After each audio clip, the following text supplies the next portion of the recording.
Alright, in this video I'm going to be showing you how to add some cool effects to your movie poster, kind of like how I've added the smoke to this poster right here. So let's get started.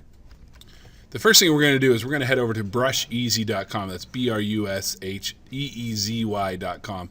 And let's search up what we want to add to our movie poster. So maybe for this one we'll do some fire, or you can search up anything you want. And the first thing you need to know is all these images that say sponsored images by Shutterstock, don't click on those. You got to pay money for those. Same with these ones here that say premium. You can't download those brushes either, but you can download anything else. So I'm just going to click on just one of these randomly, and I'm going to hit this free download button. And your download will automatically start after 5 seconds, and it's just going to go to your downloads folder. You'll see it down here though in the bottom left hand corner. You can just double click on this, or you can click on this little up arrow and choose open if you want, either one. I'm going to go ahead and open this up, and it pops up over here on this screen. Yours might be looking like this. So what I need is this extract button, but it's hiding under here. So I'm just going to come up here and click on extract compressed folders, and that's going to expand that. And I'm going to hit this extract all button because this is a zip file and we need to unzip it basically, or extract it. So I'm going to hit extract all here. And at this point I am going to hit browse, and I want to put this in my folder, in the period 1 folder.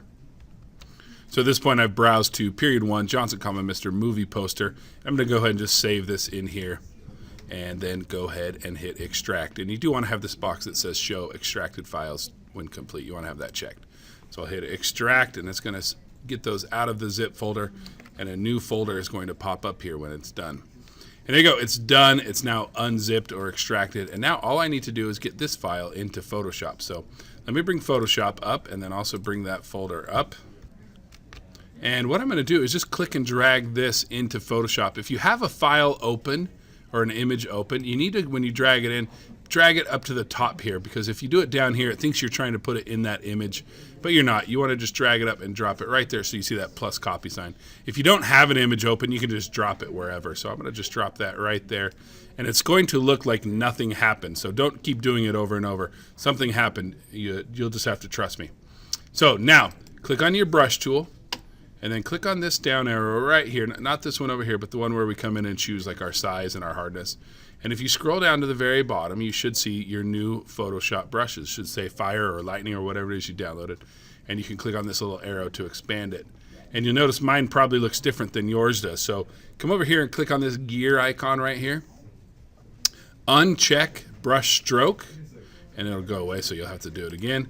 And then check the box that says brush tip, and that makes it a lot easier to see your brushes and see what it is you have, what you have in there. So I'm just going to double click on one of these to select them, and you'll notice first thing, it comes out pretty big. We can just change the size with the bracket key, same as normal.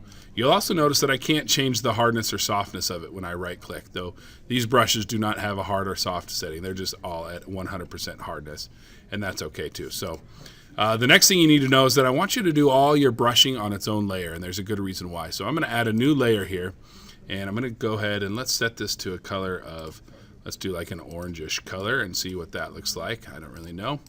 And I'll go ahead and just click right here, and look at that, I've added some fire. The reason why we want to do this on its own layer is because now if I need to, I can move this around. I can Control T it and rotate it. I can change the opacity of it to make it a little more see-through if I wanted to. These are all things we couldn't do if we weren't on our own layer. I could even, if I wanted to, add a layer mask to it, so I could just pop a layer mask on there. And then obviously I'll need to switch back to my brush tool. Pretty hard to layer mask with a fire brush, so I'm going to click on this down arrow, and I'm going to just go back to choosing a normal circular brush like this one right here. And now just painting with black, I can maybe erase the bottom, and so it kind of fades out at the bottom like that. So in conclusion, let's go back to Brush Easy. I'm just going to click right here on top brushes. You can see there are a ton of different brushes and different effects that you can download. So if there's something you want to do for your movie poster, odds are good there is a brush that will help you do it. And now you know how to use them.